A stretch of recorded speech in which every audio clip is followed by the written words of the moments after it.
नमस्कार दोस्तों, मेरा नाम है प्रदीप चौहान। बात समझनी है तो पूरी सुननी होगी। दोस्तों, आपको राहुल गांधी का ये बयान याद है? अब आपको डरना नहीं है, डराना नहीं है। इन्होंने हमारे ऑफिस पे धमकाकर, ऑफिस को तोड़कर हमें चैलेंज दिया है। चैलेंज क्या है? गुजरात के चुनाव में मैं आपको बता रहा हूं, हम सब मिलकर इनको गुजरात में हराने जा रहे हैं। जो हमने कहा, और लिख के ले लो, कांग्रेस पार्टी की जो आत्मा है वो गुजरात के चुनाव में लड़ेगी और नरेंद्र मोदी और बीजेपी को गुजरात में जैसे हमने अयोध्या में हराया है, वैसे ही हम गुजरात में इनको हराने जा रहे हैं। कौन हराएगा? हमारे लीडर हराएंगे, हमारे बब्बर शेठ टाइगर हराएंगे। अब राहुल गांधी के इस बयान को राहुल गांधी के उस बयान से जोड़िए जो राहुल गांधी अक्सर कहते हैं कि जो मैं ठान लेता हूं वो करके दिखाता हूं। और साथ ही एक चीज़ और वो कहते हैं कि मैं झूठ नहीं बोलता। अब उन दोनों चीज़ों को राहुल गांधी का जो मैंने बयान सुनाया गुजरात के बारे में, इससे जोड़ के देखिए तो आपको क्या लगता है? क्या राहुल गांधी ने ये बात यूं ही कह दी थी, या सच में इस बात के पीछे कुछ वजन है या उनकी कुछ सोच थी? मैं आपको बताता हूं। दरअसल राहुल गांधी के इस बयान के पीछे एक बहुत बड़ी सोच थी।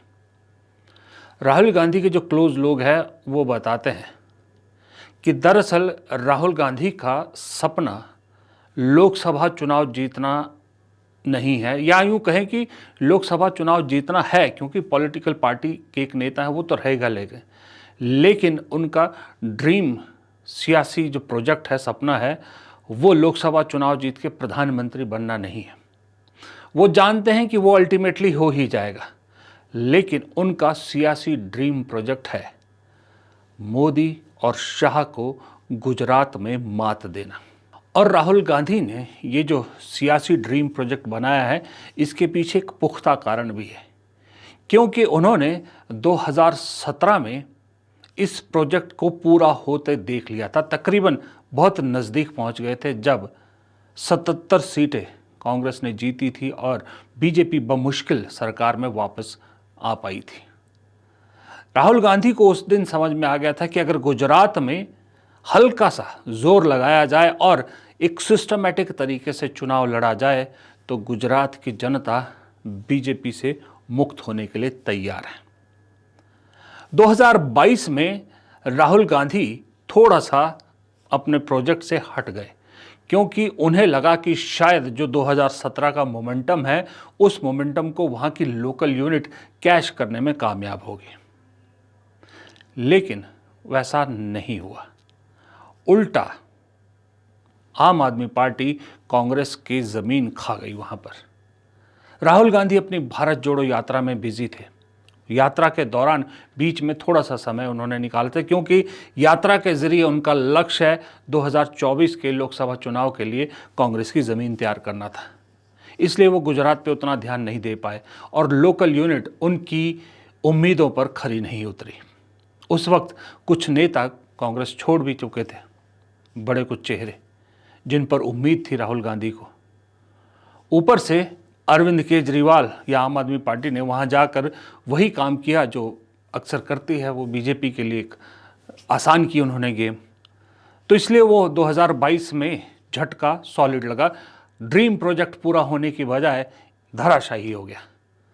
लेकिन उसके बाद उसी दिन कहते हैं राहुल गांधी ने उसी टाइम जब गुजरात का नतीजा है, उसी टाइम ठान लिया था कि अब इस प्रोजेक्ट को वो अपने हाथों में लेंगे और अगले चुनाव में अपनी तरफ से 101% कोशिश करेंगे कि बीजेपी को गुजरात में मात मिले।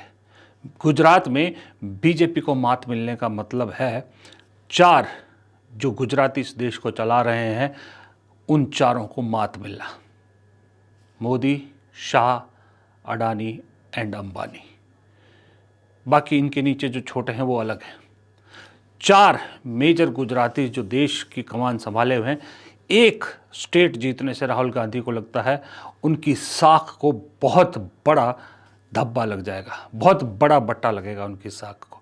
इसलिए राहुल गांधी ने ये प्रोजेक्ट अपने हाथ में लिया है और उन्होंने अपनी टीम से डिस्कस भी किया है इसको, और बिहाइंड द सीन उन्होंने बहुत सारे लोगों को अपने इस ड्रीम प्रोजेक्ट में 2024 लोकसभा चुनाव ख़त्म होते ही लगा दिया था, जिसमें सर्वे करने वाले भी है, जिसमें कैंडिडेट आइडेंटिफाई करने वाले भी है, जिसमें अपने वीक एरियाज़ को आइडेंटिफाई करने वाले भी है, जिसमें ये देखना भी सबसे ज़्यादा इम्पॉर्टेंट समझा गया है कि आम आदमी पार्टी ने हमें कहाँ कहाँ कितना नुकसान पहुंचाया है और किस वजह से नुकसान पहुंचाया है। ये 5-6 तरह की टीमें वहाँ पर बैकहैंड काम कर रही है, जो बहुत कम लोगों को पता है दरअसल कांग्रेस के अंदर, क्योंकि कांग्रेस की एक बीमारी है। कांग्रेस में अगर कोई चीज़ शुरू करते हैं, खास करके हाईकमान को शुरू करती है, तो वहाँ के राज्य के जो नेता हैं वो इतना ढिंडोरा पीट देते हैं, इतना ढिंडोरा उसका पीट देते हैं और चमचागिरी में लग जाते हैं उसके ज़रिए हाईकमान को खुश करने में, कि वो पूरा प्रोजेक्ट ही दरअसल धाराशायी हो जाता है। इसलिए बहुत सारे लोगों को इस बारे में पता ही नहीं है। अब जब इस बार तय हुआ कि गुजरात का कांग्रेस का अधिवेशन 8 और 9 अप्रैल को गुजरात में होगा, तो थोड़ी सी हैरानी हुई थी सबको जानकर कि अचानक बीच में गुजरात कहाँ से आ गया। असम जाते, केरल करते, उत्तर प्रदेश करते, जहाँ चुनाव होने हैं पंजाब करते, गुजरात में क्यों? गुजरात में जहाँ पार्टी की इतनी बुरी हालत है। उसकी वजह यही है कि गुजरात में जाकर एक अधिवेशन के ज़रिए बड़ा संदेश राहुल गांधी देना चाहते हैं, और उससे पहले बीजेपी की टेंशन बढ़ गई है।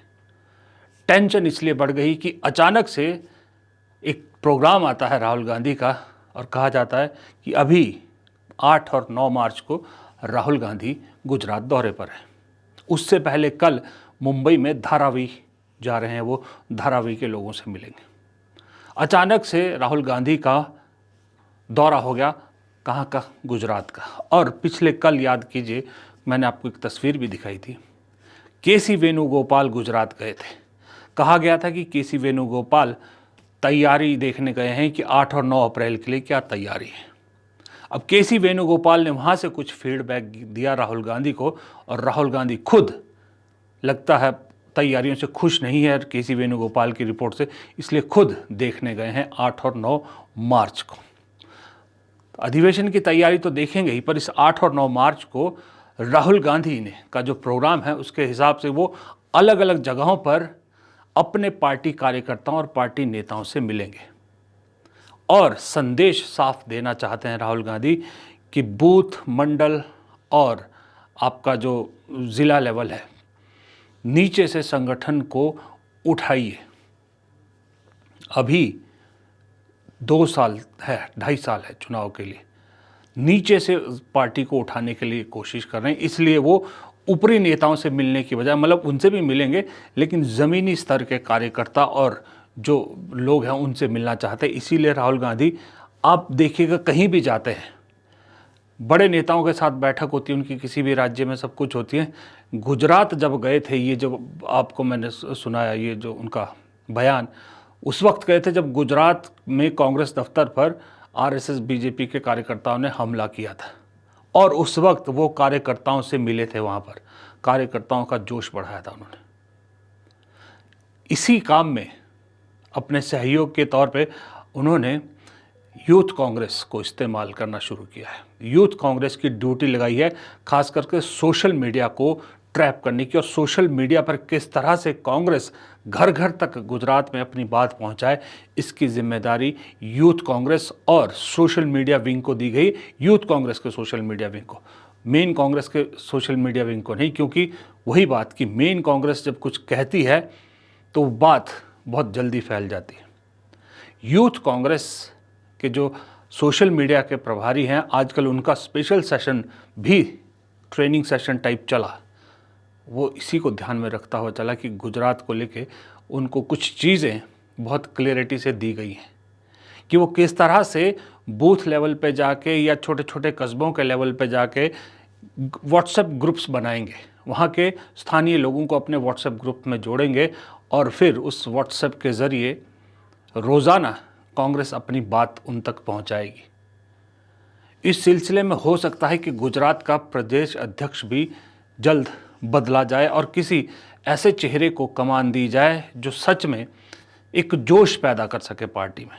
बहुत सारे लोग जिग्नेश मेवानी का नाम ले रहे हैं। मैं भी एक मानता हूं कि जिग्नेश मेवानी को एक रिस्पॉन्सिबिलिटी मिलना ज़रूरी है, वो हैं इस काबिल नेता। लेकिन देखिए, पार्टी में जब अध्यक्ष किसी को बनाया जाता है या मुख्यमंत्री बनाया जाता है तो सिर्फ और सिर्फ उसका राजनीतिक करियर नहीं देखा जाता। कास्ट और कास्ट कॉम्बिनेशन, वोट कॉम्बिनेशन, ये सब चीज़ें देखनी पड़ती है। इन सब चीज़ों को देखते हुए जो सही बैठता होगा वो मुझे लगता है कांग्रेस का अध्यक्ष वहाँ का गुजरात का होगा अगला। लेकिन कांग्रेस की दिक्कत ये है कि अभी कांग्रेस के पास गुजरात में कोई बड़ी लीडरशिप ऐसी है नहीं। ले दे के अगर आज की डेट में हिंदुस्तान में किसी से पूछो गुजरात में कांग्रेस के कौन से नेता आपको दिखते हैं तो आपको दो ही नाम सुनाई देते हैं। एक है जिग्नेश मेवानी और दूसरी है मुमताज़ पटेल, जो अहमद पटेल की बेटी है, जो ना विधायक है ना कुछ है। मुमताज़ पटेल से भी कुछ वादा तो ज़रूर हुआ है, वरना इतनी बार टिकट डिनाई होने के बाद जैसे उनके भाई ने पार्टी को छोड़ दिया, मुमताज़ पटेल आज भी टिकी हुई हैं। इसका मतलब उनसे कुछ तो वादा है और उस वादे को पूरा करने का शायद टाइम जल्द आने वाला है। मुमताज़ पटेल भी आपको एक बड़े अहम रोल में दिख सकती हैं। वो भी युवा हैं, अच्छी वक्ता हैं, दिल्ली में अच्छा कैंपेन किया उन्होंने कांग्रेस के उम्मीदवारों के लिए।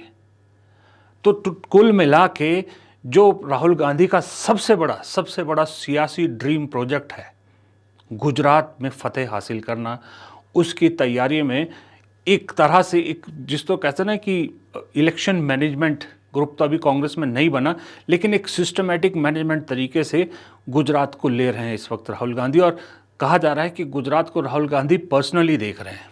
बाकी किसी राज्य में राहुल गांधी पर्सनल इतना इंटरेस्ट नहीं लेते, पार्टी देखते हैं, सब कुछ करते हैं, लेकिन यहाँ पर गुजरात की हर चीज़ को राहुल गांधी खुद मॉनिटर करना चाहते हैं, जिसकी शुरुआत उस बयान से की थी। और उसके बाद अब जब राहुल गांधी 2 दिन के दौरे पर जा रहे हैं, वहाँ से क्लियर डायरेक्शन सबको दे के आएंगे। और उसके बाद 8 और 9 अप्रैल को वहाँ जो अधिवेशन कांग्रेस का होना है वो बड़ा इम्पॉर्टेंट है।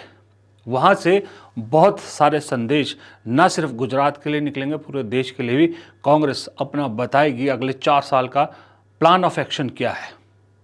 अब उस 4 साल के प्लान ऑफ एक्शन में जब कांग्रेस रखेगी इस देश के सामने, तो उसमें फिर ये जो आने वाले विधानसभा चुनाव है इनका खाका भी होना ज़रूरी है।